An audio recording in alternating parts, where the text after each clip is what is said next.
The thing I like about it as well is it's framed in the context of an escape. This is Cyril escaping from his present reality. Yeah, He's like, oh, sure. there's something I can latch onto. There's this kind of this obsession I've had. There's this everything I've Yep. been chasing up to now. There's some closure. He's kind of fleeing into this situation. Yeah, and that underlining humanity and that characterization in the tension is really what makes this show truly worth, sticking with, I think, for all of us, because even though you do know how certain things are going to resolve, the fact that you're invested enough in these characters to see how they arrive from point A to point B to point C and ultimately into things, like Rogue One and the original trilogy, again, really just speaks to the quality of the writing.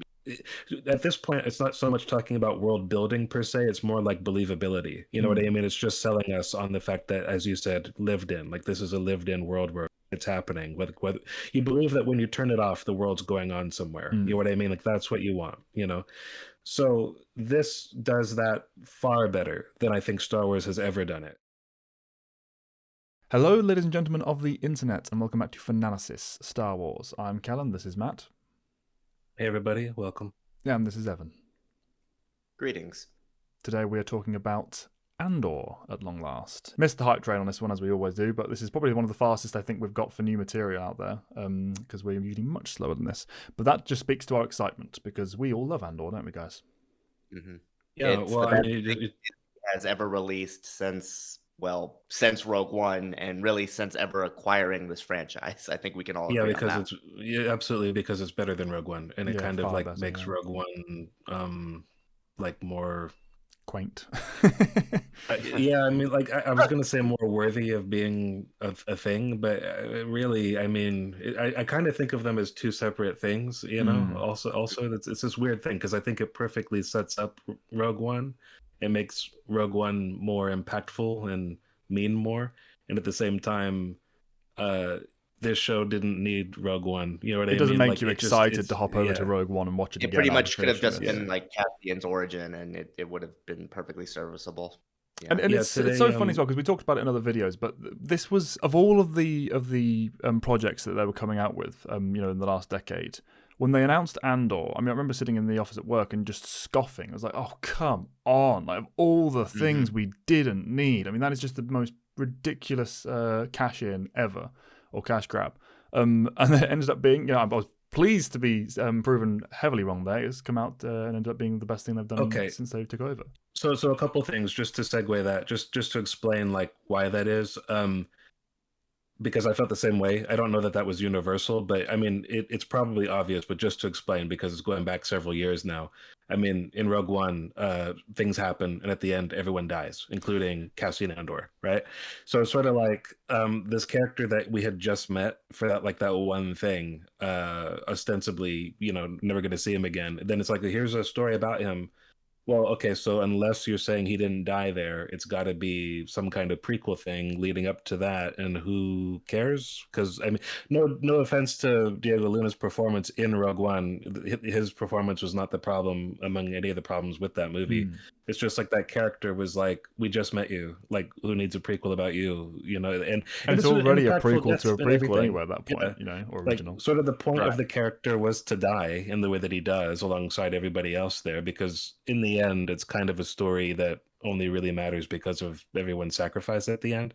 All the other stuff is sort of bells and whistles or things that never quite materialized because that movie went through, I won't say development hell, but certainly changed a lot. Like while they were, what's that phrase? Like building the plane as you're like flying it or whatever.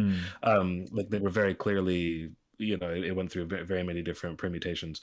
But to the point where, like, I remember most of my favorite shots in the trailer were not in the film because it was a totally different film that ended up getting released from what they were initially promising and working on.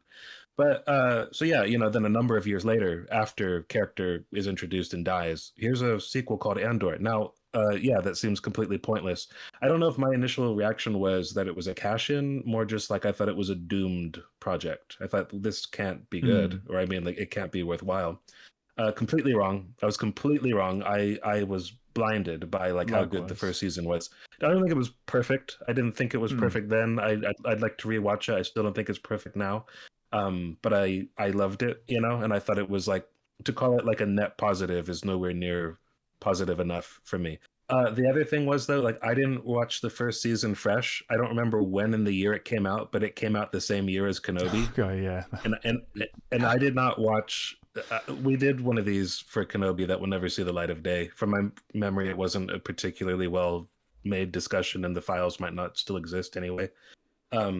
But yeah, we tried, and that was really also just because it was so negative. It was like, why bother? You just like fuck it, you know. I hated Kenobi, still hate Kenobi. I think Kenobi is the worst thing I've seen that they've made. I don't know that it's the worst thing that they've made because I've not seen most of what they made. But of the things I have seen, Kenobi is absolutely bottom tier. And I have seen The Acolyte. I don't think that's 5-star material. The Acolyte to me seems kind of like par for the course for what they make now, just bland, sort of pretends to be Star Wars kind of stand-in material, kind of cut out, you know, like cookie cut out, nothing especially good, but nothing terrible. It was shat on for all the typical reasons, you know, just right-wing, grifty, rage bait reasons. But it's not a great series, not a terrible series, but Kenobi I thought was just dog shit, just and terrible. the fact that they had Rael coming back as Kenobi and still couldn't even give us just Obi-Wan, you know. We had one line of Obi-Wan that entire season. I mean, he was in the show. Was he Kenobi? No, he wasn't. I mean, exactly. That was the problem. And that was yeah. I mean, we could talk a lot about Kenobi still, but and I won't. I'm going to bring it up at one point later, but to emphasize something. But that's for later though. That being said, I don't remember. Again, like I'm saying, I don't remember if Kenobi was released before or after Andor. I just remember they came out within a year of each other. I did not see Andor until after I'd already seen Kenobi, irrespective of whatever the release order was. I saw the first Andor like well after a release, and that was entirely because of pretty much 100% good word of mouth that I had bumped into, coupled with the fact that one of my favorite authors, not a Star Wars author, but Joe Abercrombie, I love his books. He had written on his blog how he had finally gotten around to Andor and loved it. And I thought, well, if he likes it, maybe it's worth trying out, because he writes about pretty much everything he reads or watches. And if he doesn't like it, he doesn't pretend to, you know? So I thought, cool, I'll give it a shot. And like I said, it was that plus good word of mouth, you know? And so I remember saying to Callan, you got to watch Andor season 1 for a long time. Whenever I watched it, you watched it way later. And the reason for that was pretty much like the Mon Mothma stuff, like, which isn't like front and center, like when you first put it on. But it was one that was on my certain point. Yeah, it was on one that was on the back burner for ages. I was just so busy, I never got around to it. And obviously, this was the peak of the Star Wars, like just dead zone for me. I just was so done with it all. I'd lost all the enthusiasm until this recent revival in this last year for us. But yeah, then you mentioned the Mon Mothma stuff, and I've always been a fan of the character, largely from EU, well, pretty much entirely from EU material from the New Jedi Order. I mean, I was about to say, like, where else? I mean, in the movies, she doesn't exactly. Have yeah, exactly. But yeah, the Thrawn trilogy and onwards, that era, you know, the books that they do a good job. I mean, not that she's bad in Return of the Jedi or Revenge of the Sith. I mean, granted, she's just a one-line character, you know. It's exactly. But they expand on her in the EU in that era, and she's brilliant, and yeah, I love it. And yeah, they've captured that essence and they've put it into Andor in a big way, and also refined it. They've given a lot more depth and richness to it from that particular what she's doing during the rebellion days, because usually it's building the New Republic in the post era that's focused on. I completely agree. I thought when I first heard about this series, I thought it was going to be dead on arrival. Like, I didn't dislike Andor in Rogue One, but like when I heard about this, like, really, you're going to make a prequel spinoff about a side character in a side story movie? Like, what is this? What is this even going to amount to? And I've never been more wrong in all my life, and I've never been more happy to be wrong in all my life, because I think I was actually thinking about this the other night, like, what if I could sum up the one aspect of this series that I think really makes it for me? It would be the dialogue, and not just the dialogue in and of itself, but the quality of it and how it is presented, because I think we should sort of emphasize it is a pretty dialogue heavy series, but it keeps you invested because the characters in those moments, it's not just interpersonal and it's not just, galactic scale. They're able to sort of mesh those elements mainly because it does switch between perspectives. You have Andor, you have Mon Mothma, you have Saw Gerrera, you have all of these sort of different factions all working towards the bigger whole that is the rebellion. And what I think that this show really, really does excellently well. And granted, Rogue One did a little bit of this too, but it was like everything that like Rogue One set up was like perfected in this show to me, was that they make the rebellion not only functional, but they also sort of show that this is an organization that was formed from various different perspectives. Not everybody is on the same level. Not everybody's doing it for the same reasons. And I love how the dialogue in and of itself makes those elements incredibly clear. It makes it feel real. It makes it feel lived in. It makes it feel like, this isn't always something that's going to go the best way, but that spirit of rebellion is what ultimately unites all of these factions. And I think that sort of tonality is really one of the biggest strengths of this series overall. And the fact that you even see that perspective, not just, from Cassian, because from season 1 to season 2, he's still kind of on the edge on how far he really wants to take this. But by season 2, you really do see him come into his own as that full-fledged rebel that you do see in Rogue One. So I think that sort of consistency in tone and the fact that the dialogue helps him grow into that is just fantastic as far as presentation goes. So for me, that really is the strength of it, because honestly, like, you could take out all of the action scenes in this entire series, and to me it would still be just as compelling. Not that the action in and of itself is bad. It's just, for me, like, I think it is worth pointing out that that's really not what you should probably come to this series for, even though, again, the action is okay, but it's not the biggest strength of the piece. It's the tension, it's the dialogue, and it's the characters. And really, that sort of character is what's really been missing from a lot of these shows, in particular. So again, I just appreciate so much of that. So a couple of things that I wanted to say. I don't know that we got this out. This is not going to be us talking about season 2 as a whole. It's not going to be us talking about every single episode today. We're doing kind of like an overview discussion.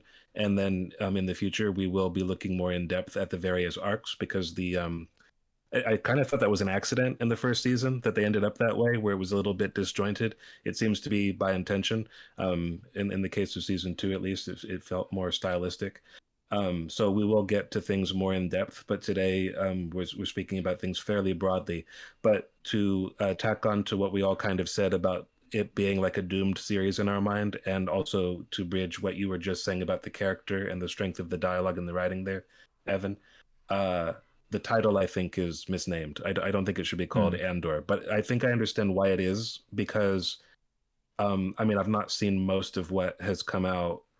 Most of the television ever for Star Wars, including like the Clone Wars cartoon. I didn't watch every episode of that. I was already kind of aged out of that, and I only paid attention to what I did pay attention to because of general gossip from like other fans. I was not a fan of that show by any stretch of the imagination. But so even before Disney acquired the license, I haven't really seen that much of the television that's been produced for this franchise. But when you look at like just the amount of series I didn't even know were things that have been made. I mean, there's already like a show called like Rebels. There's already a show called like Resistance, I think. There's like all the things that you would think to plug in to be like Rebellion or the Star Wars Rebels. It's already kind of been done, or it's the name of a game or a book or whatever already. So I kind of understand that you would have needed maybe a little bit of a different or more creative idiosyncratic title. But Andor, I still feel, doesn't quite sell it. And I think that is the only reason why it really felt like such a weird dead on arrival thing when it was announced, because, you know, the character was already gone and we'd only just met him. But having said that, I guess you could have maybe called it Rogue, but that would have been a little awkward, I think. I don't know what to call it, but yeah, sort of guy, you know. But I think that would have been a little weird. So Rebellion would have been the best title for this, just based on the usual style. But like you said, Matt, it's taken, and it's the kind of idea behind it. It's also the he in the first season, he was my least favorite part of it. Not that he was bad, but I didn't pay attention to him nearly as much as literally everyone else.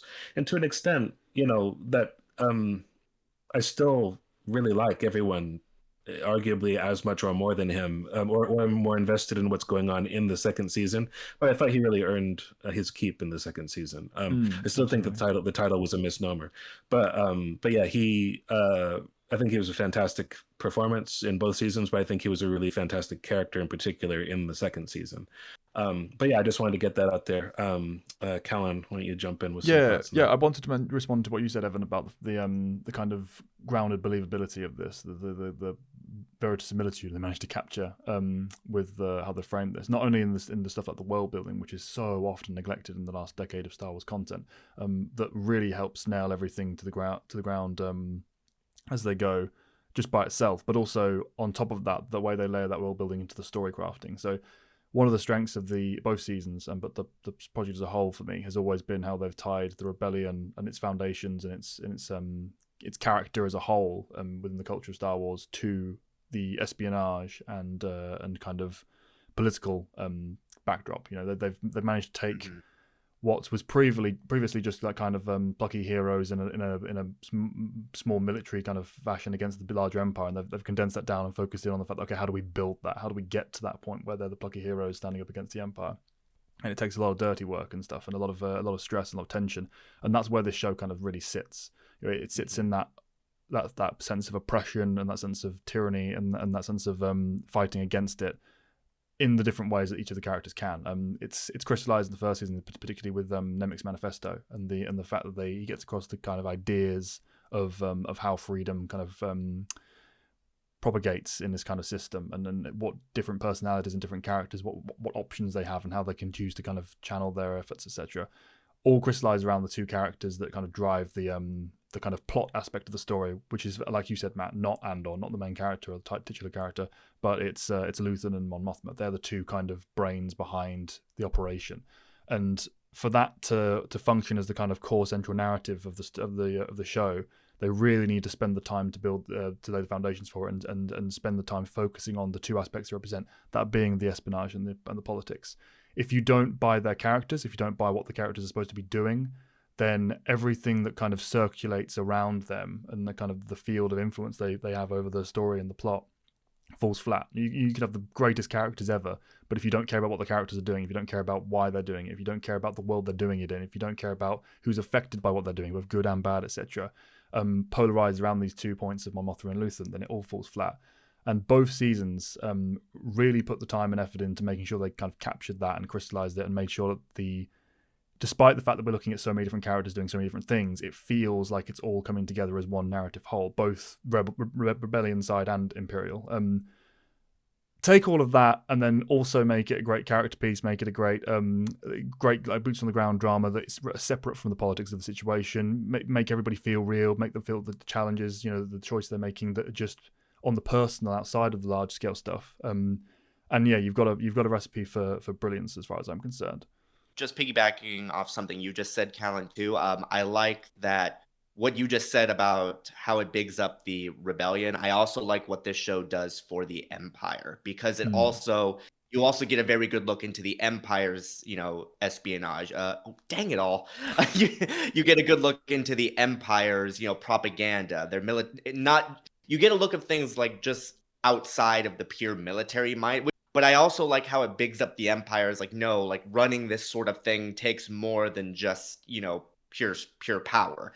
And I like that it's a side of the Empire that we honestly very rarely get to see, particularly in the modern, zeitgeist of Star Wars. And even like in the EU, it was only in, certain aspects explored in certain ways. And not only the competency, the menace, and just all the little bells and whistles that go into making this organization function the way it does is really, really well handled. And also, to your point too, the fact that so many of these disparate elements have to come together to form the rebellion, it also adds credence to the fact that, why the rebellion literally took decades and decades to really get going. Because you don't really hear much of this nowadays, but I do distinctly remember way back in the day when like the prequels were kind of new. You had some fans, criticizing like, well, why did it take 20 years for the rebellion to happen in the OT? It's like, no, like it doesn't quite work that way. And the fact that, this show kind of shows that as well. and why so many elements really did have to come together for this to even work is also very much appreciated, just from a meta perspective. And to be clear, that whole rebellion thing, not long after the prequels, that was never like a really big complaint that most people had. It is just something worth bringing up. Yeah, some people I think miss the point completely and looking for explanations for every little. I remember my dad told me he worked with a guy who loved the prequels. My dad, obviously, he's like me, aka like does not, like, or i.e. does not love the prequels, you know what I mean, or has significant problems. But they were good friends, so they talk about Star Wars all the time. But I remember him saying that, yeah, this guy I work with, he was talking about how it only made sense that you had to have clones when you had them, because it had to make sense that Leia thought Luke was too short to be one. If you spent your life thinking that Star Wars was flawed because of that, you've missed the point, not just of Star Wars, but of everything, of everything. So there are some things that just don't need explanation. I mean, I also heard people say, I think George Lucas say in the commentary at the end of Revenge of the Sith, they were already building the Death Star. So I don't know, like maybe people are going to be like, think it's taken too long to build it, but I'm doing the best I can.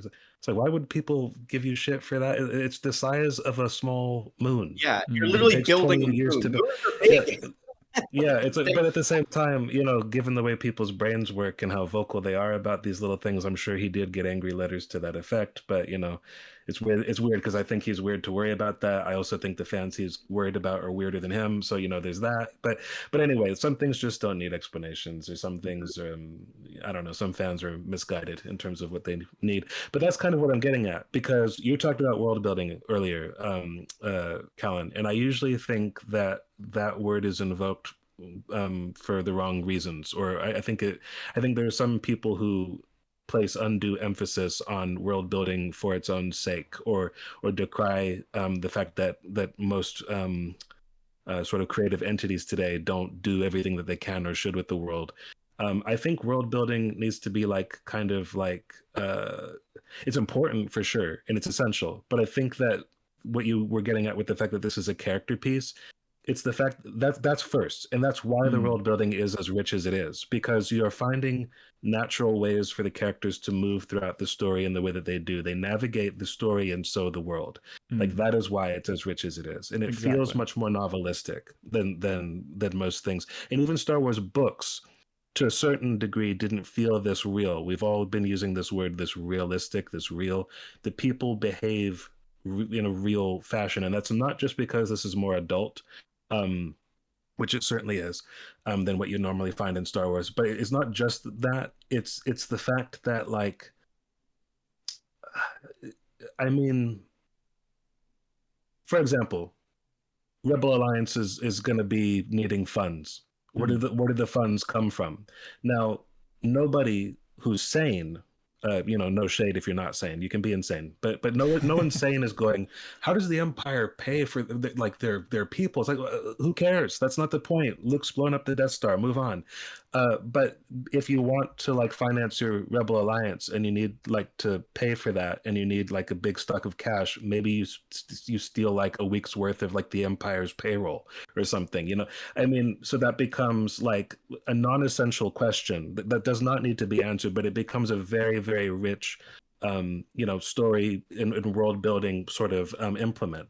But it occurs because you're looking for ways for these characters to achieve an end, and to they have to be struggling and making character choices. Like you said, moving through the world is a linchpin there, because it's the character choice of, okay, I have a problem, how do I solve it? Now, you don't just conjure up things out of the blue. You have to have it established and feel like it's present within the world to make it feel earned in the story. So, okay, so we need to get Andor a warning because he's about to get jumped by a bunch of police in the first season. I know the town has a personal alarm system where everyone kind of clangs and sets an alarm. Everyone shuts up shop and knows there's a problem going on. That happens to also serve double duty in the fact that, one, it solves a plot problem and gets from point A to point B in the story, but also, this is a community. This is the people who trust each other. They know the alarm's not going to be abused. They hear the alarm. They know what to do. This is tied in tandem with the fact that we get a long shot of all the gloves hanging up on the racks, right? Because they know they're not going to get stolen, because it's a community that trusts one another. It's a place of cultural significance. Yeah, exactly. You take all of these little tiny little pieces and you fit them together and you overlay the story on top of it, and suddenly that story feels so much more rich and textured and believable and just right. There's things in the back of your brain telling you, yeah, of course it makes sense. Never even have to stop to think about it. It's just there. And if you don't do the groundwork and legwork to make sure that that's properly cohesive and makes narrative sense, makes cultural sense, etc., everything you do for the plot is what you think is your story is just plot. It just becomes this, okay, things happen and then more things happen and then more things happen. It's not, oh, I care about that. Oh, that's really interesting. That's really cool. This is why that character cares about this. This is why that moment where they're sad, it resonates with me because I know why it makes them sad, etc. Little basic just principles of narrative and storytelling that just get so often thrown by the wayside by the kind of industrial complex of cinema these days. Not all, obviously, but it's happening a lot. Yeah. Well, actually, to your point there too, one thing I really, really, really appreciate about this show is actually the sets, and not just the set design, but the way that they make, and this is something that the original trilogy also did really, really well in terms of making their worlds feel lived in. Like when you look into the background, you have people like, walking around, fixing things, putting up ships, or, Rebel moving Base on cargo. Hoth being the perfect example of what you're saying there. Yeah, or farming, or just, educating, or like people at shops, like exchanging goods and stuff. Like all of those things, you may not think that they're that big of a deal, but it makes this world feel so much more lived in, particularly in season 2 when we're like on Yavin and you have people like building X-wings, and like you have the soldiers training, or you have like the mess hall with all the food and like the little trinkets and whatnot. By the way, I don't know if this is confirmed, but it definitely felt like season 2 had a higher budget and they really put a lot of that into the set design. Oh yeah, because it was great in season 1 as well, but they upscaled for season 2 once they'd proven that they had the audience. Yeah, but like Yavin in particular, like that set, like I like just looked gorgeous to me, and I had so many flashbacks of just like my childhood, seeing a lot of those rooms. It's like, oh man, I'm in New Hope again. This is awesome. But to your point, like little things like that really go a long way towards just adding to this believability of the whole setting. And even on Coruscant, you see the different sub levels, you see the Senate, you see like the works district, the sharp contrast in the lighting, like when Andor and Bix are in like their little hidey hole, it's all dark and it's like dank and it's all rusty, and then you cut back to like the Senate district with like Mon Mothma and her in her area, and it's all bright and vibrant. Immaculate, they're much higher up, everything's like much less angular. Like little beats like that do so much for the storytelling in this. And again, it's just a level of subtlety that I cannot get enough of, and I really can't give it enough praise for. I do want to touch on that, on your point there. The production quality across the entire show is phenomenal, but where you never see that shine more for me is one of the things Star Wars has going in its favor when it comes to kind of set design and world building is you can take a lot of clutter and you can dump it in the scene and it fits. There's when you've got somewhere like the Rebel Base in Hoth or Ferrix or anywhere basically. If you Gavin, prime example, if you just have a bunch of stuff there and it's like, tools lying on a bench and a ship kind of overhanging half the shot and an engine being worked on, someone a big favorite in Star Wars is having the panning shot where someone's welding something and the sparks are flying, just kind of showing that lived in feel. That's very impressive by itself, but it's relatively easy to do to kind of throw everything at the wall and have something stick there. Where they really shine, I think, in season 2 in particular, but also season 1, is when you get to things like you said with Coruscant, the immaculate kind of more utilitarian, clean, empty, wide open spaces. They still manage to make those feel lived in by all the smaller touches. The way they've chosen to show the lighting having a practical purpose, the way they've had changes in the political situation, showing like the detection of security systems as they're going into the Senate building.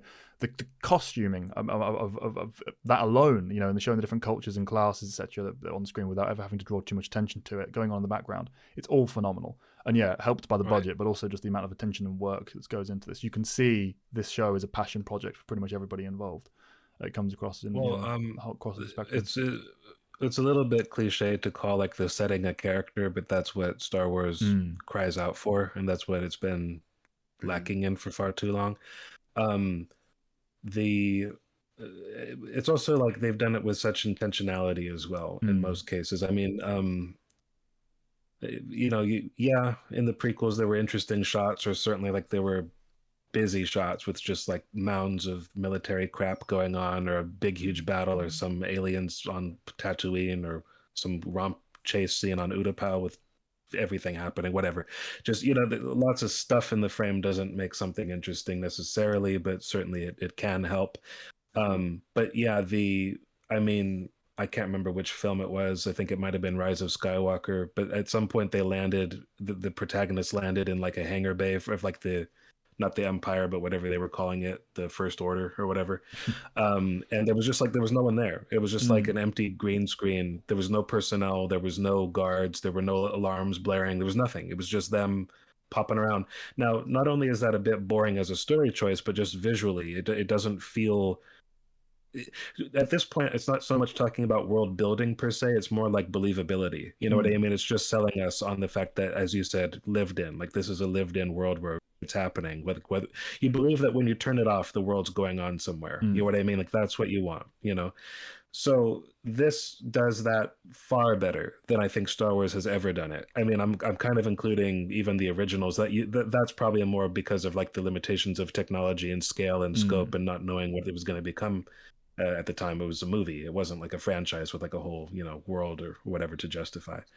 And it did really well in the original versions of it, and even the prequels are superior in that regard to what we've had lately. But this is just so far out of the park. I mean, it makes such intelligent and intentional use of this craft. I mean, I'm really bad with names. I don't know if we mentioned that on camera yet. The characters' names. I mean, I probably wouldn't remember Andor's if his name wasn't the name of the show, to be honest. But what is it? Is it Cyril? Cyril. Okay. He, in the first season, he has that great scene where he like goes back home to mom, and it's that shitty apartment on Coruscant that they have, and the view that he has outside of his apartment is so disgusting and concrete, and like just like the ass end of like some urban hellscape. And yet, like, when the sun comes out, there's something dreamlike, there's something kind of beautiful. It's a shitbag version of like the twin suns on like Tatooine, you know what I mean? And I took a vacation to New York a couple years ago, and I had a hotel with a view just like that. And as kind of miserable as it is most times of the day, when the sun's coming up, there is something kind of nice about it, like, I mean, and it's just this weird contrast. And so you've got somebody living really in the dumps, and at the same time looking forward, and that kind of reality. Because like Luke, for example, like, he's the farm boy. He's the classic farm boy, chosen one with a destiny ahead of him. And people often like say, see, this is Star Wars is like for kids, or it's too simple.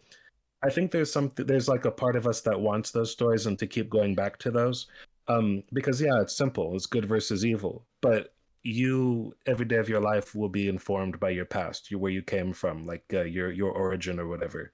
And so the purity of like Luke, and the wanting to get away from what it is to be stuck, in the farm, in the moisture farm on Tatooine, and staring at the sunset, you're gonna keep going through that feeling, and even if you've attained some kind of like, status in your life, or things are better now than they used to be, you still want to go back to that period of yearning. You know what I mean? And I love how they're able to get that same kind of feeling in a completely different setting, like the ass end of Coruscant, with a character that you don't particularly like. And at the same time, in that moment, and not just that moment, at least in my opinion, but especially in that moment, you're really with him, like you're really like, feeling for him. And then, there's the grayness, the morally gray. I mean, that almost feels like such a stock, pro or like recommendation point. I know what you mean. It doesn't feel like it one of the the things I don't feel it does it on, on that justice. point overused these days, but there's no other really way to go about it, because you can see where even though he is objectively a terrible person. So on that point, the reason that works for me, well, there's two things I want to say. First of all, I completely agree on that purity point. The fact that we have added so many layers of complexity and depth, and kind of diving into the grey, as it were, with the Sova and Andor, yet still keeping that Star Wars flavor. Because this didn't have to be Star Wars. This would be just as good if it was in any other universe. But that Star Wars flavor does add something. And I think it's that magic there, that kind of pre-existing language and context that we have to work with, like the binary sunset thing. You can play that beat in a different way, at a different level, for a different type of character, and have the kind of the connective tissue there really aid the work. So that's one thing.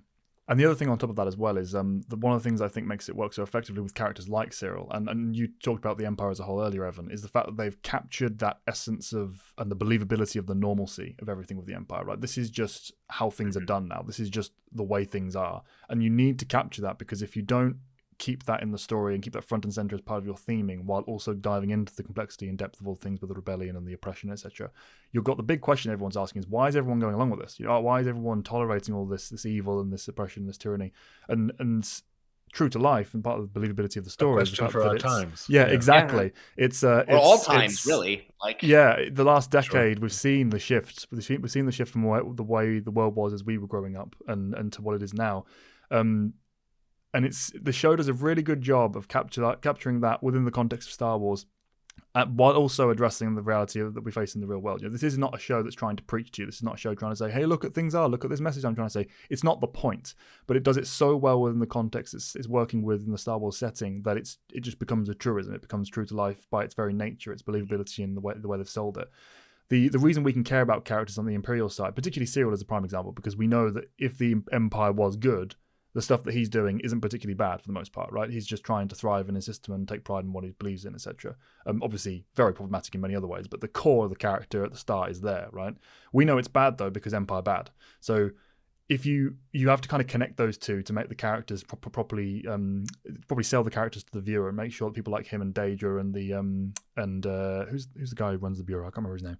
Again, like you've said, Matt, the Star Wars names become very blended together at that point. Is it Qyburn? Yes, Qyburn. That's it. Yeah. I don't. I know. I can't remember his. I can't remember his actual name in Star Wars. But yeah, just. Yeah, these fantastic. I'm always out of touch with the Game of Thrones references. Yeah. So you're gonna have to help me. He's in everything these days. He does a really good job. He's picked for these roles. How many Game of Thrones actors have been in Star Wars now? I feel like we get more. There's a lot of British people. Yeah, I was going to say they were pulling from the British cast, and there's a lot of overlap there for obvious reasons. Not that I'm complaining, of course. It's just, it seems like we get more and more. Characters like them, the performances and the presences are fantastic, but just the names get very. They're not used very often in the show for one, but also it's Star Wars. There's millions of them. But yeah, part all of these characters is good that they don't use the names, but it also gets in the way of knowing their names. Yeah, right? exactly. It's not a criticism at all, but it is one of the downsides. And unless you look it up ahead of time, obviously. But yeah, so all these characters, to make them properly feel like you not necessarily care about them, because you're not backing these guys. You don't think, I want these guys to win or anything, but you want to be able to enjoy their story successes. You want to be able to enjoy when they're kind of reaching their little resolutions of their different arcs. Mm-hmm. And part of the way that works, or what makes that work, is the fact that you believe their system. You can understand why they think the way they do, and not necessarily sympathize, but at least understand. That is a linchpin to this on the Imperial side. And if you don't set up the Imperial side and you just focus on the rebellion, then what are we fighting? Why is this struggle something that we care about? Why do we want the rebellion to win? You can't live in that world without addressing the kind of counter opposite against it. And particularly as well on the personal stuff, because people like Mon Mothma and Luthen, they're right up and personal with the Empire in different ways. You can't care about what they're doing if you're not seeing the risk involved and the threat, etc. Yeah. Without that other perspective, it wouldn't necessarily fall flat, but it definitely would not have nearly the same sort of punch that it does. And I know this is a little bit of a backtrack, but to just follow on a point that you made earlier, Matt, about the journey that characters like Luke go on, and how it relates to the past and how you look towards the future. I do appreciate though how we do get shades of that with Cassian in season 1, where him looking for his sister and that sort of resolution with his mother and all that. I do like that, how it really works in the first season, especially because when he sort of comes to I think get over it's kind of a harsh way of saying it, but when he comes to terms with it, then that leaves room for season 2 to okay, he's conquered his past. Now, where does that lead him into the future? And that's kind of a big point of season 2's story with his character development. So I really appreciate the timetable and the way that it's sort of handled here, because even though season 2 has a lot of jumps in time, I do appreciate the fact that, at least for me, Diego's performance really does change in between the 3 episode blocks, the way that he kind of carries himself, even just the nature of his dialogue and the way he speaks. You can definitely see him gradually growing into that sort of rogue.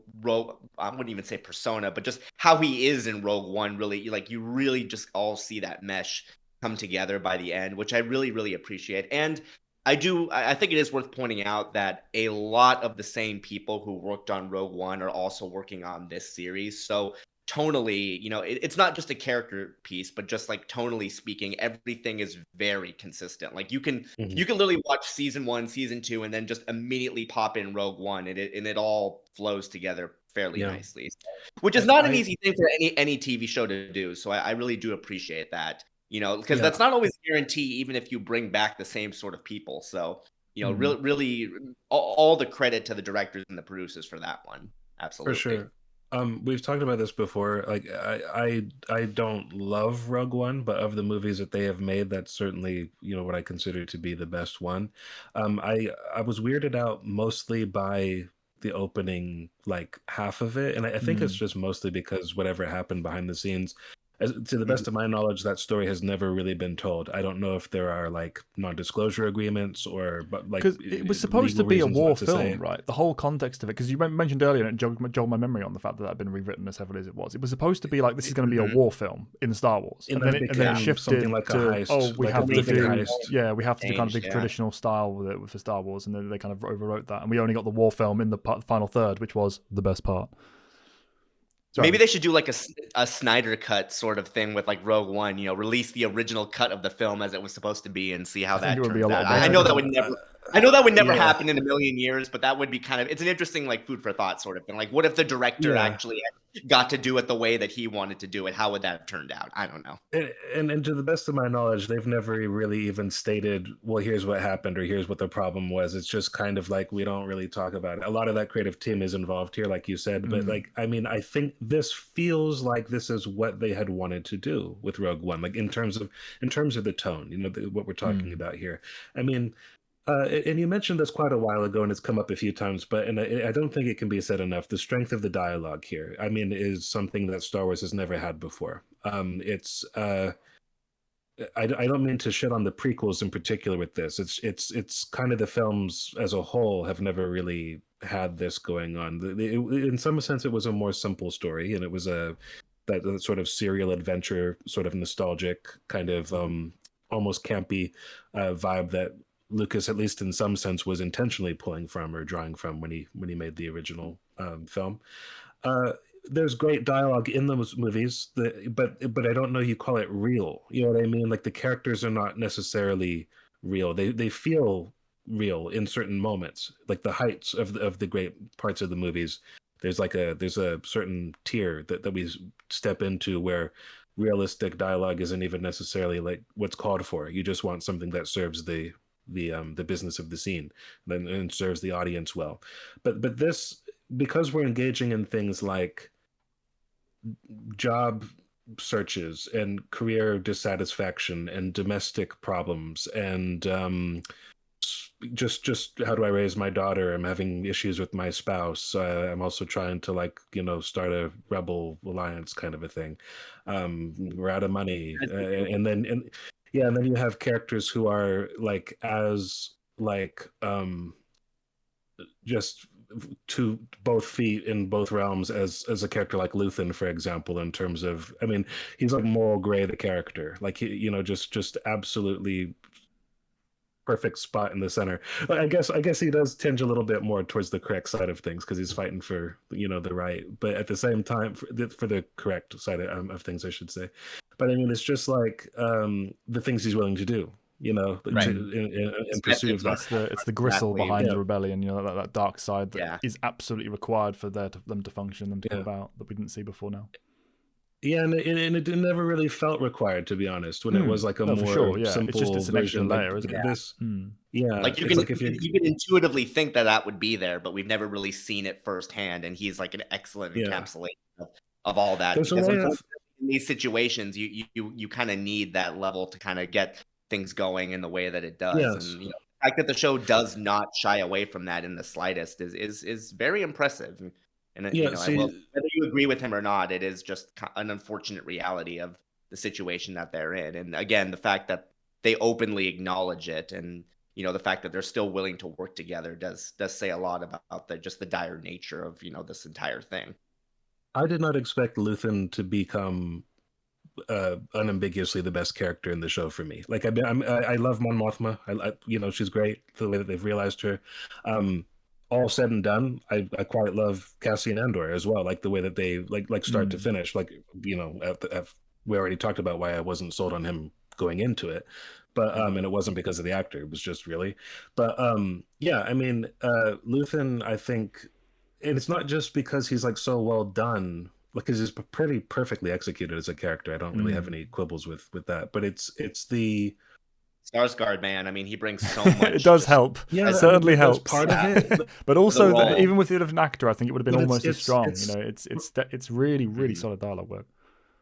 It's because so like Lucas, I give George Lucas a lot of shit, and we've already talked about like how his Star Wars and things that have aped that were going for something a little bit simpler, or just you know, different. I don't want to say it's a simple silly, or I don't want to denigrate the idea. I've already said that. I think that there's something in us that requires these good versus evil stories and everything like that.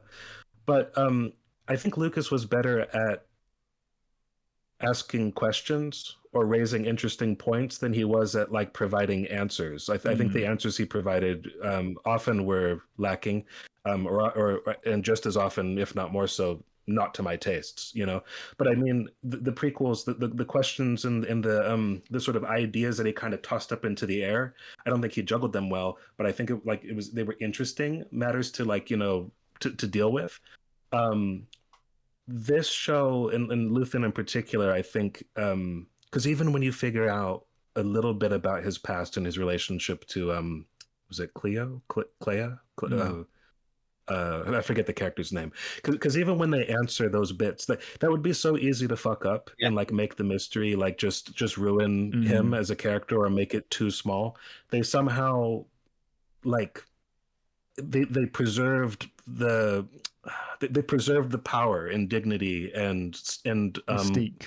Sort of mystique, and at the same time the kind of just enough for you to get like some idea of like what his deal is, but they left enough open for you to still wonder like, okay, but what about this? But not like and kind of carries on that legacy and kind of dictated it much earlier than you would have thought. Like to some sense, she like shaped how things were going about, even in the past, you know, and sort of carries on that legacy to the point of being like almost like this sort of angel of death, but for like the right reasons. It's like it's this really, really powerfully done thing that I don't know. I was excited to see him like in the trailer for the first season because he's a great actor. I don't think I've ever seen him turn in bad work before, even if whatever he was in wasn't great. But yeah, Luthen is just like fantastic. But I did want to say real quick, I think that the moment, and this is again with dialogue and just everything we're talking about, like strength of character and setting and all that. I think the moment that sold me on the show as a whole was when Cyril's character in the first episode of the show took his report to his boss, and his boss was like, nope. That's really funny because I've rewatched it today, just as that episode, the first 3 episodes, just as like a refresher to get myself in the headspace for Andor discussion. And yeah, that when I got to that scene, I was like, this is where I remember it getting cool, because that's a guy. That's a guy who lives in this world and has this thing to say, and he's had enough of this character's shit. You're kind of with Cyril, but at the same time, you see from the perspective of both people in the scene. You must be with Cyril. If you're not with Cyril, like for sure. That's what I'm saying. He's in the right, but also at the same time, the kind of jaded, like, oh my god, this guy. I mean, look at he's standing to attention as though this is a serious setup. You know, he thinks he's in the military. He thinks he's in the special forces or whatever, and this just isn't it. My guy, you know, I like that it captured the energy on both sides of the scene, and yeah, that for me, I felt exactly the same way. I was like, oh yeah, I remember this was the thing that kicked me into it. It's such a relatable feeling that we all kind of have experienced in some form or another at one point in our lives. The fact that you could, even if you're not even like remotely in anything close to that, just in the day to day, you instantly know in that moment exactly what's going on in his head. And again, that it just speaks to the entire quality of the writing overall, because it's in the dialogue as well, which I think is the point Matt wanted to get to. Yeah. Well, the dialogue is perfect, but it is also just, again, it's a similar dynamic as what you can have two different phases of this kind of a thing, right? So like in the originals, which is again this more fantastical sort of, you know, adventure, right? You've got like Luke wants to get away. He thinks his life sucks on Tatooine, and he's practiced flying, but he can't get out of there. Like, when's his big chance? And then he runs into like the world wise Han Solo, who's like, hokey religions are no match for a good blaster at your side, kid, and all that. That's not real either. You know what I mean? Like, Han's no more real than anything. Like, he's a larger than life character. Sure, he hasn't got the Force or whatever, but he's flying around, having adventures or whatever. His world weariness is not something you can really touch. But he's the more experienced one who's like sort of reluctantly taking him under his wing and showing you how the world really works. And it works perfectly fine for that style of story. This is how the world works. This is how our world works. It's like, this is a little bit too much reality for my next meeting, and I have budgetary and disciplinary concerns to think about. So the name of the game is Cover Up, kid. Like, we're not doing this. Like that's what it is, right? It's like, and so, if anybody who's ever had a boss before and like knows what this game is. So it's just so perfect in the way that it's done. See, Cyril's not. I don't give him shit for being the way he is. He's naive. You know what I mean? And that's in that way he's like Luke, but in the just circumstance, a cog in the machine instead. Yeah, completely different circumstance, and so it feels, I won't say more powerful necessarily, but it's certainly more tangible. It's certainly more true to life. It's what we think of as. It's why we fall back on the word real so much when we're talking about this. These circumstances are things that you have lived through before, and it coming up as early in the show as it does is roots you in the fact that it's trying to tell that story. It tells this is what this show is about. This is the show gets it, this is the point, and that excites you. I think if you come to Star Wars not expecting that, and that makes the shocking the shocking moments all the more shocking, because you feel it, because everything up until that point are you're it's so believable that when those big moments really happen, it hits all the more, and the fact that the emotions, the show also just does an amazing job of like just showcasing the emotionality of the characters, with even in sequences when there's no dialogue at all, and that's really again not the easiest thing to do. From like the music, I wanted to the shots, all fantastic. I meant to bring this up earlier when you were talking about like the set design, but like the music is really good. Like talking about like the emotionality of everything. Like the music has been, I don't know what happened. I'm not blaming John Williams for like the sequels. Those kind of would have sucked anyway, even if he would have done his fabulous music. Well, he's old, man. And again, I maintain there's something about the working relationship he had with like somebody who knew he was going to be in charge through the whole thing, like Lucas, that I'm sure made more sense. That I think it was. I mean, look at those movies. Look at Rise of Skywalker. How does a composer know what the hell's going on in that movie? For sure. You know what I was saying is he could bring his prequel A game, and it still wouldn't have saved anything. Sequel, as far as I'm concerned. Still. I just want to be clear, like with what I'm saying, like just so we're not misunderstood. But I mean, I don't know what happened there. But setting him aside, taking those movies out of the picture, I when I watched like Kenobi, I don't even know if they had music half the time. It felt so flat and dull and boring. I mean, it would have been anyway because it was a terrible show. But I mean, the music, it was often in my memory. There might have been like a little bit of just like white noise for like tone, just so you didn't have like an awkward, just raw camera sound. But I don't remember there being like this sense of like of the music doing anything to its credit. Like there were a few big moments, I'm sure, where music had to have been playing during like a fight or something. Don't ask me what it was. If you played the music for me now, I couldn't tell you what it was. Things like The Acolyte, which I did watch, there was music.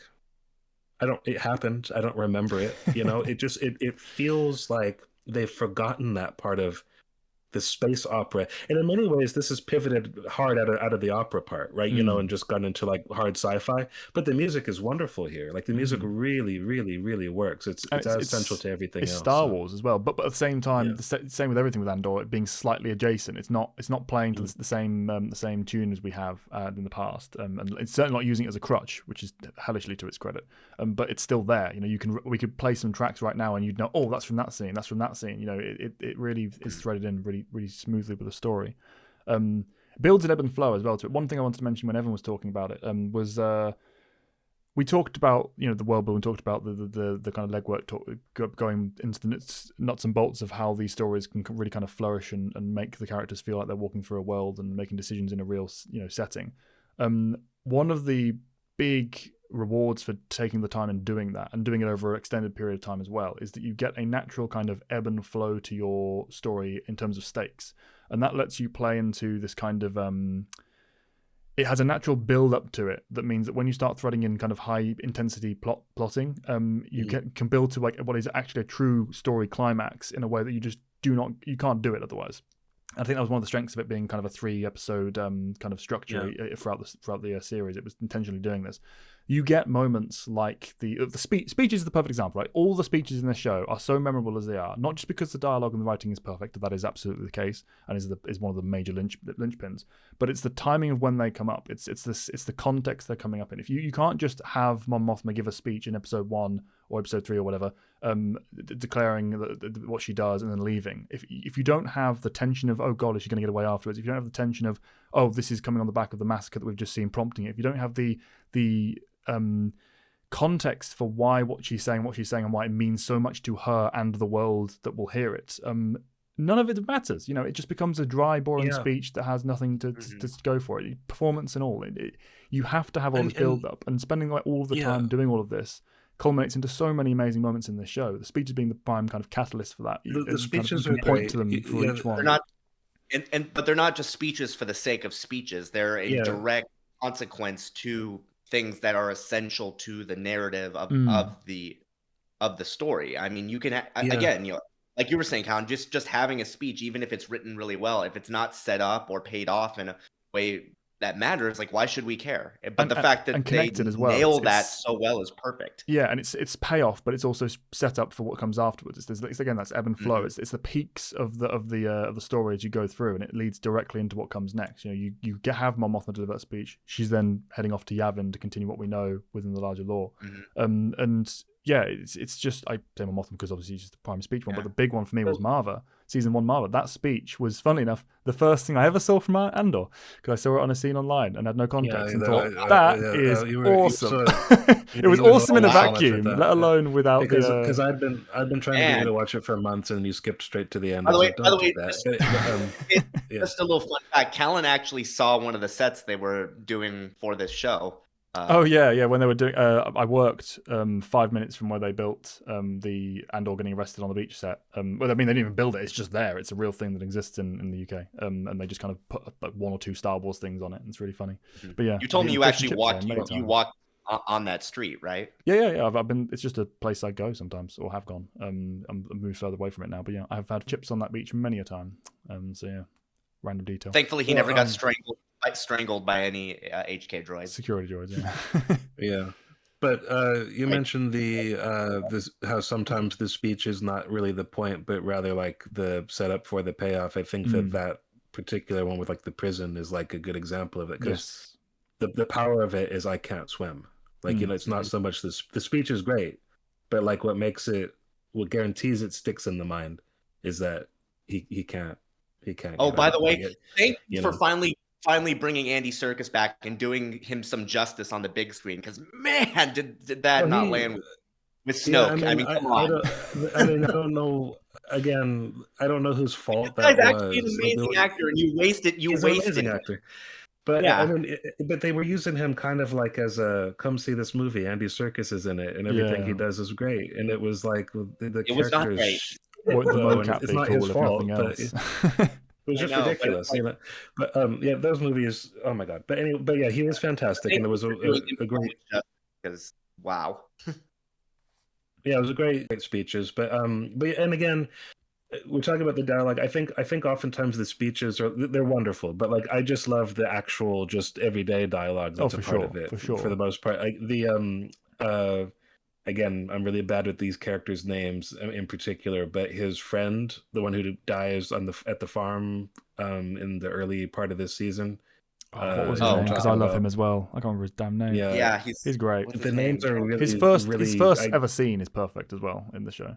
That's what I was going to make up. That's what I was going to say. Like the way that I needed excuse. Oh yeah, I saw you. You got too drunk at the card game. Or what, like, you know what I mean? Yeah, I the mean, understanding they have is resonating right there just from the context of what they're saying. It's beautiful. Yeah, and the audience gets it, the entire relationship, right there. And it's just that's that thing like that I said that Star Wars has never had stuff that good, before. That consistently, But yeah, it's a really great thing. I know that we had wanted to. I mean, nominally we're supposed to be talking a little bit more about like season 2 a bit. Do you want to just talk about sort of the big broad ideas, and then at a later date we'll kind of talk about things in a more nuanced, detailed way? But like what worked for us, anything that maybe didn't work so well. Yeah, I mean, I'd like to say first of all, I love the second season. I think that it's a raising in, not necessarily the stakes, because the stakes are kind of obviously already pretty high in the first season as well. But the raising of the game, shall we say? Like you said, Evan, the budget is higher for one. The passion is all clearly there. Mm-hmm. The scale of story they're telling within the 3 episode kind of segments are fantastic and extremely well executed. The choices they make in terms of that larger ebb and flow of the larger narrative weave, the timing of things, the when they choose to skip, etc. I, for the most part, enjoy. I think everything we've said thus far about the whole series, but mostly talking about the details of season 1, it carries over to the second season. I have, it's not so much a criticism, but it's like one of the things that this show struggled from obviously was the fact that it takes a long time to make. This quality is not something you can just spit out every year, and thank God they take the time to do it that they did. And as a consequence of that, obviously, if you want to commit to making a larger story going over a longer period of time, for example, if it was going to be a 5-season show, which was the original plan, you're giving up a decade or more to the completion of this project. And the fact that they didn't want to do that, I completely understand and completely get, and they shouldn't have to if they don't want to. And the fact that they chose not to and cut this down, truncated it down to a single season as they did, the quality we got despite that is incredible. I mean, the way they've managed to make this work in a single season when it was meant to be more, phenomenal. Having said that, it is, to me, I feel like I would love so much to have more of this show, to have more of this quality, more of this story, more of these characters. It is a shame to me that we don't get to see this told in longer form than the 3 episode segments. That kind of each year, even if it was just 3 or 4 rather than 5, but each year kind of expressed in full as the first season was, and as we see pretty much to the nth degree as is possible within the 3 episode structure of season 2. I wish I wanted more from this because it's so good, and I don't want it to end. But now that it has, they did it really well. Yeah, I think that's a very reasonable thing to bring up. The fact that the quality is so good, and the fact that you can imagine so much with these characters. Like, I could watch an entire show about Luthen. I could watch an entire show about Mon Mothma and the Imperial Senate. I could watch another season just about Andor himself, like all of that. Or an entire season just about them building Yavin 4 and all that. The fact that these characters are compelling enough to have their own sort of spin-offs is again, you want it to keep going, even though you understand why they're doing the way they're doing. I agree with your point about the pacing. I think as it's presented, it does fine, to your point too, but it definitely does keep you wanting a little bit more. Aside from that, honestly, like my personal criticisms are unbelievably minor too. Like maybe just a little technical beats. Maybe we could have used an extra episode focused on, like I said, like I feel like you get a lot with the Empire, you get a lot with Cassian and the Rebellion, but I do feel like the Mon Mothma and the Senate sequences probably could have used a little bit more than what we're given. But as it stands, it's fine, and it's by no means distracting.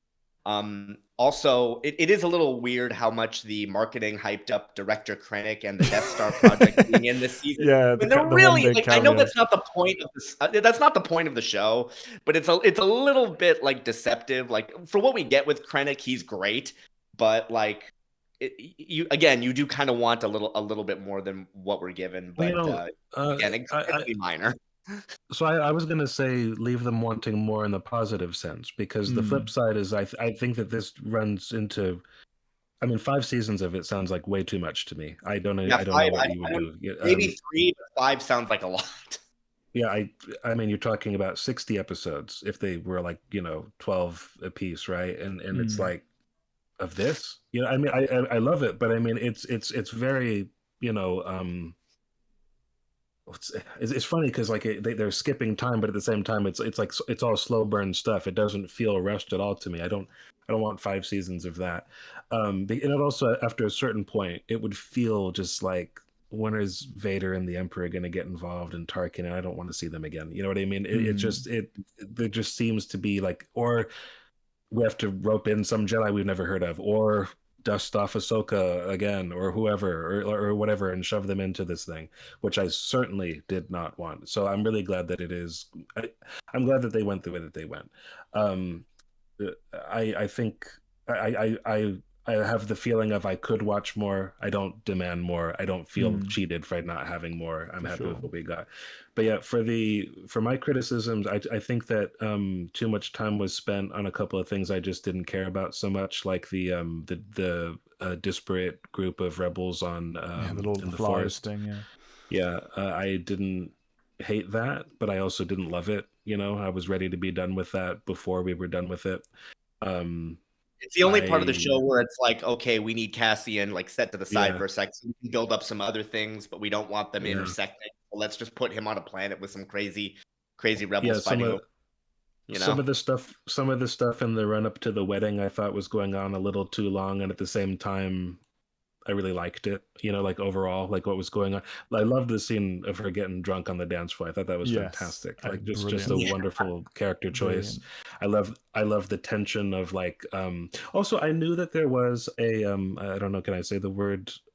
I guess I'll say sexual assault. I knew that was something in the season because I had just heard buzz about that before I saw it, and I didn't know when it was going to happen.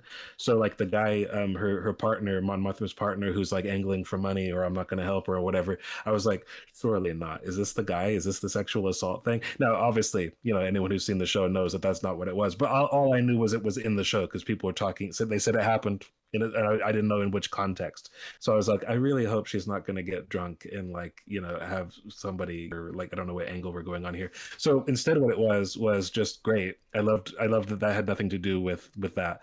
Loved that scene, loved that sequence. But if we want to talk about a little bit about the rape scene or attempted at it, I mean that was really like ugly, like really really ugly to watch. And it's horrific context obviously anyway, but they really let the scene kind of sit in it and show the horrors of it and the resilience behind it. And it was particularly because this is Star Wars, this is pretty much a first for the setting. Obviously expressed in the story anyway. They did it justice. They paid the right amount of attention to the right amount of things for me here, in terms of showing it from the perspective of the victim, but also the kind of the victor, you know, because, you know, she managed to get herself through that situation and the horrors involved with it. It didn't make the kind of the story it wanted to tell there. It wasn't being superfluous. It wasn't just there for the sake of it. It wasn't there for the sake of spectacle. Or, oh, look what we've got in Star Wars now. It was telling a particular story that carried through and tied into the trauma that this character had already previously suffered in the previous season, and then would have to learn to overcome as part of her personal journey for the rest of the show. Yeah, the emotionality that happens. You know, Bix is going through and how it sets up her, you know, some of her arc later on. And like you're saying, that the sheer just horror of it all is you know, you definitely feel it. I know there's people who disagree with it being there because this is Star Wars, and I it's this weird thing that happens with like, I want a story about war, but I don't want any of the stuff that happens in war. Like that shit happens all the time, every day. It's happening right now somewhere. There's a few parts of the globe where you can guarantee it's happening right now. It's really ugly, and I understand the desire for escapism, but I don't have much time for an argument of like it just doesn't belong here. Like if you're okay with beheadings and like some kind of weird war where people are just shooting like laser guns at each other, I don't quite know what, you know, especially if you're like sniffing your own farts about like what war and like getting all philosophical about it at that point. If you wanted to do all that but not engage in terms of like any reality, especially of the kind that affects like so many people like in such a profound way, I don't have much time for that. I do understand if you just want the escapism and you don't want to deal with that, or if you've got baggage with it. I understand skipping over it. I don't have much time for the argument that it doesn't belong here, though. I think that they did it. It feels like a divorce really, from reality really well to take that route, and considering that the show is trying to lean into all the kind of gritty and unpleasant aspects of any kind of conflict at the scale, but particularly the kind of rebellion and insurgency, it can't shy away from the negative aspects of that on both sides. I mean, this is obviously the Imperial side of the problem, but just letting us sit in the ugliness of conflict and war and just human lived experience. This stuff happens, and if we don't explore it in our art, then we lose a vehicle for understanding of it and an appreciation for what we have in life and what we need to be. We need to do a hell of a lot better at. So I think it's very important. You're cutting out a reality that if you don't see it, like, you need to, For sure. it all, how it can be how eventually overcome. And again, to your point, Callan, about the side of the rebellion and how it all sort of feeds into what everyone is sort of working towards and what they need to overcome. The scene of Cyril fighting Andor was also really ugly. You know what I mean? Like that was I kind of, the way that he actually dies, I expected that earlier. I expected it to just be some errant shot in the, I did as well. In the crowd, I thought that was going to be the end of him there, and I thought that was a really profound ending for that character, and just like and the fact that I think the episode, the fact that the episode was called "Who Are You?" also, I realized only afterward. I don't pay attention to that sort of thing going into each one, but perfect title for the whole episode. It's a perfect. Yeah, for sure. And like not just that character, but just sort of like, I think just the circumstances of your time is going to force you to contend with that question when you're watching a world like the Empire's world, like being erected around you. Like our real world at the moment. Like our real world, yeah. Like you have to, I mean, they use the word genocide in this, for example, many times. Like that Mon in itself is a very particular calculation, very particular calculation on the show's part. And the fact, like he doesn't, the fact that Cassian doesn't, know who he is, even though there's been this back and forth, tension between their actions from season 1 to now. I mean, again, it's very realistic because, like, he. In this context, how would he know who's like? It's from his perspective, some random guy tackling him, with a real commitment to it. Yeah, he's really committed to getting him killed. But the thing I like about it as well is it's framed in the context of an escape. This is Cyril escaping from his present reality. He's like, there's something I can latch onto. There's this kind of obsession I've had. There's this everything I've been chasing up to now. There's some closure. He's kind of fleeing into this situation. He has no need to literally kill Andor right now. Fleeing himself into it. Yeah, exactly. And it's coming from the fact that, oh my god, everything I believe is wrong and falling apart, and my partner, my institution, my whole reality is crumbling, and look around at all of the people who are paying the price. Not just personally from what I've done, because he's not innocent by any means, but he's innocent of that particular crime, just knowing about it. Yeah, exactly. The whole situation is crashing down on him, and it's perfectly encapsulated by the performance as well. So I love that was then threaded straight to, I can run into this situation. So I can get the aggression out, I can get the desperation and horror out on this person who I also happen to think is justified in taking it, Also thinks that Andor set this up. He looks at Andor and thinks, you caused this, and yes, the Empire is the one pulling the trigger, but you're the one who's looking for this, because he's seeing Luthen's agenda behind Andor, right? Even though Andor doesn't personally believe that, he doesn't know it. So it's so beautifully threaded together on top of what is also a well-executed kind of Red Wedding scale story event. Yeah. And it is just, and also I think his character is just like such a powerful. I mean, he's not the only character that this happens to. Like you could say this about most of the characters in general, at least in some way, but certainly the ones connected to like the Imperial side. But just like how precarious your position in the regime is, and how little use it really has for you. Like it makes use of you, kind of turns you into like your worst possible self to serve its ends, and then when it stumbles over itself, it takes down a lot of people with it, and you kind of do it yourself, almost like by your own hand. Like it's a really, really, really powerfully done thing. But yeah, I mean, that whole story. I mean, you talked about how so I liked Krennic in Rogue One. I thought he was like my favorite presence in that, even though he didn't do quite a few things I thought he was going to do from the original trailer. A lot of that got shuffled around, but I liked his performance in that. I liked the kind of flavor of loser that he was in effect. But in this, I liked the kind of enmity he had with Tarkin, the kind of pissing contest that was. But I liked him better in this. I thought he was more chilling and sort of like serious as a threat and everything. So I really liked what he brought to it. But you had mentioned the idea that he was maybe a little bit oversold as like an idea in the marketing, Evan. And to some extent, I can get behind that, but I don't necessarily mind it. I know you were saying your criticisms were pretty minor anyway. But I did like the kind of notion that just the construction of the Death Star necessitated like the hollowing out and i.e. destruction of another planet, basically just in its construction. So I liked that as an idea. And so I thought that worked really well with the whole, sort of apparatus around the whole Gorman plot line and just how powerful that was, and how, again, talking about the hollowing out of the soul that a regime has on the people who build it. It also has that effect on like the world that it aims to like take stewardship over, and so I almost thought it would be a little bit on the nose, but I ended up thinking that it worked really well for like the type of story that they were telling, and just the way that they used it to give like this firebrand speech in the Senate after a while too, which was in itself not something that she didn't have to do. It's a heroic choice to do it at that point, So it's a perfectly very framed as such as well. They spent the time acknowledging putting without her holding life your on hand the about line. it. Yeah.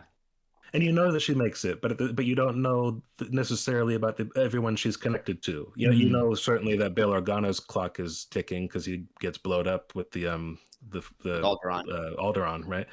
But the people that she it's kind of this won't make sense if you haven't seen the show, and I won't go into it, but it's what makes the character of Kim Wexler essential to Better Call Saul. Like if you don't know that she's safe, but you know that this is a prequel in a show where Saul Goodman makes it through all this, you got to know you can't know.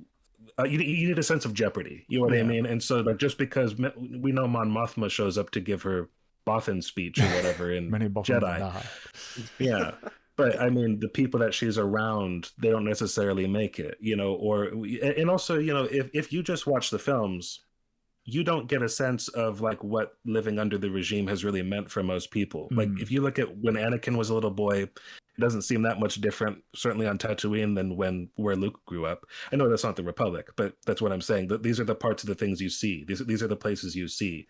You don't necessarily get a sense of what living under the thumb of the Empire has meant for most people. And I think that this show just, I mean, the fact that she makes it through it, and you're still like kind of like biting your nails, like because she made that speech.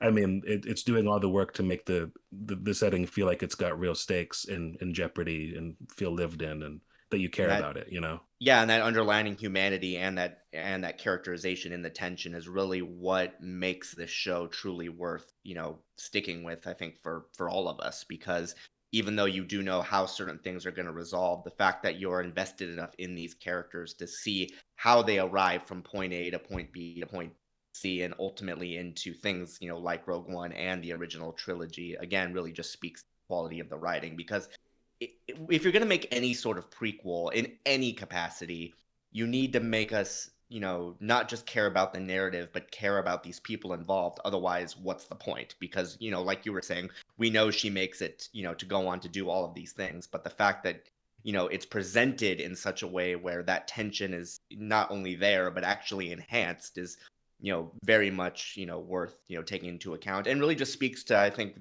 one of the biggest strengths of this show overall, wherein even though you know what Cassian's ultimate fate will be, you still want to see him succeed at every turn. And it even makes, what ultimately happens, all the more tragic, and speaks to the realism of this conflict.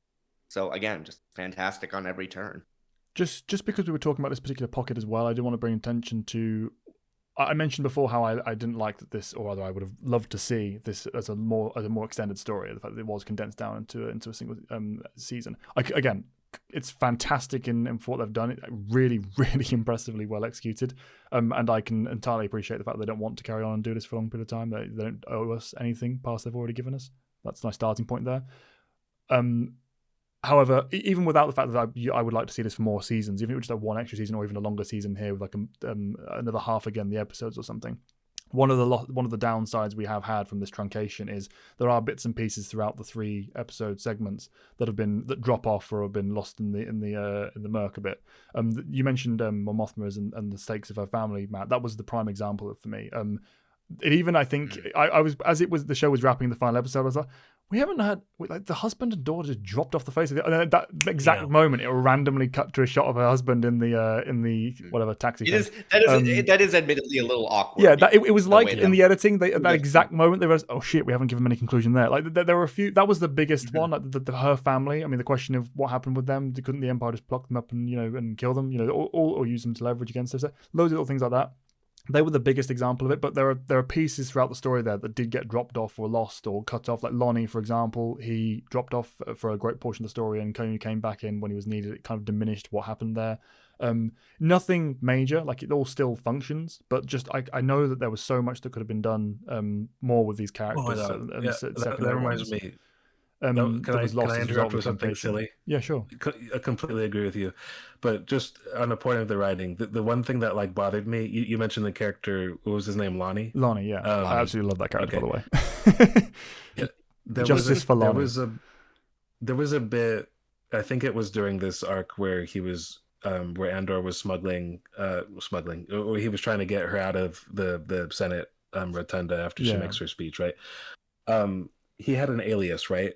Or was that time? I can't remember if it was that arc or another one, but they gave him they said you're Ronnie Googie or something. Like I really the name he kept having to pronounce it. Yeah, the strength of that being that he could pronounce it and no one else could. So it was like, oh, believability, connection, humor. Ridiculous. I mean, could we even in Star Wars, that's the name you come up with. I mean, it just sounds like such a ridiculous fake name. I'm Ronnie Googie. It's like, well, there are some bits and pieces like that throughout. It's funny, but that was just absurd. But anyway, I do think that's the biggest negative for me for the season. Is that the truncation has caused a bit of damage. Like they've done amazingly for making it work anyway, but there's a few bits where that could have been done. That could have been 2 episodes. That could have been a whole season by itself. All that kind of thing. I liked the husband's joy speech too. So I would have liked to have seen a stronger finish for him as a character. That was not. It wasn't my favorite speech in the whole show, but I thought it was like a worthwhile thing to say, especially like in a meta sense, like kind of like knock knock hello, like hey,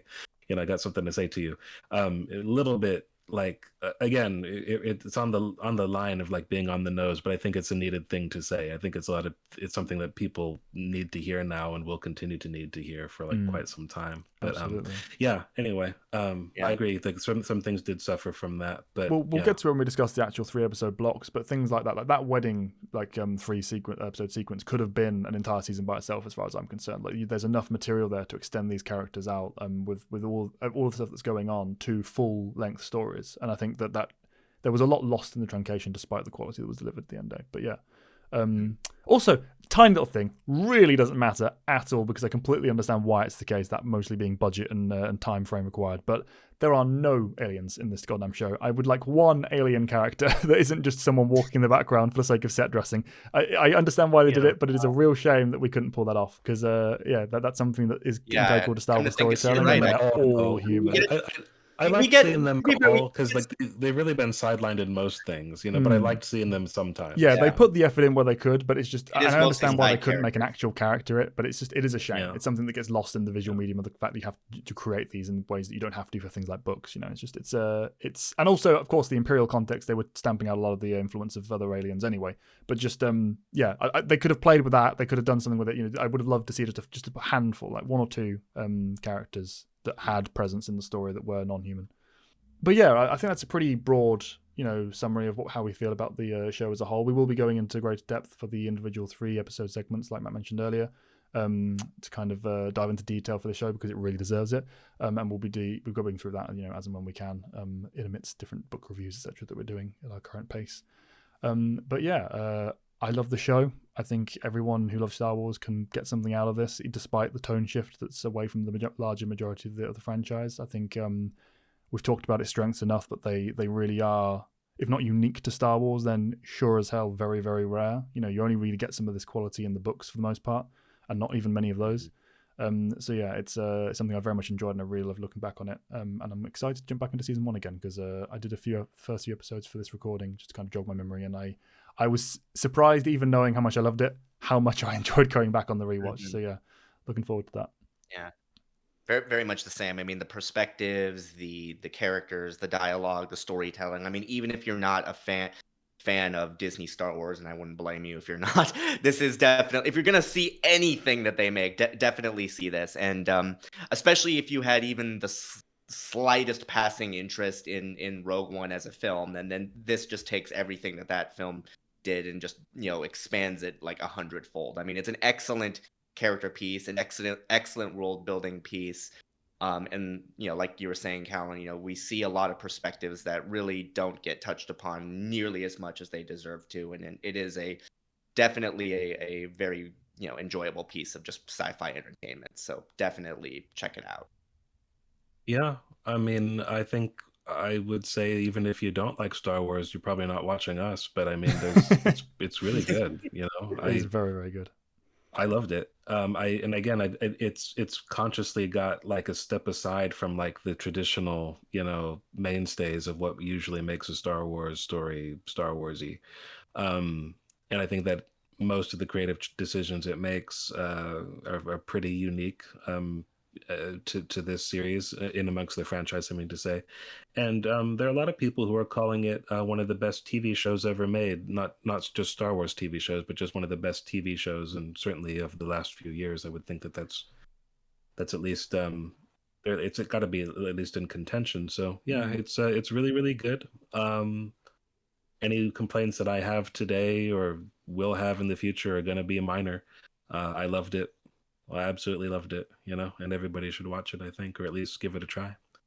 But yeah, I can't wait to talk about it more in depth. I'm just a bit tired today, and I think we've said our piece. Yes, yeah, we absolutely have. This has been our general overview analyses of Andor, the series as a whole. I'm looking forward to diving into more in depth. I'm Callan, and I still don't have an outro. Oh, me? This is Matt.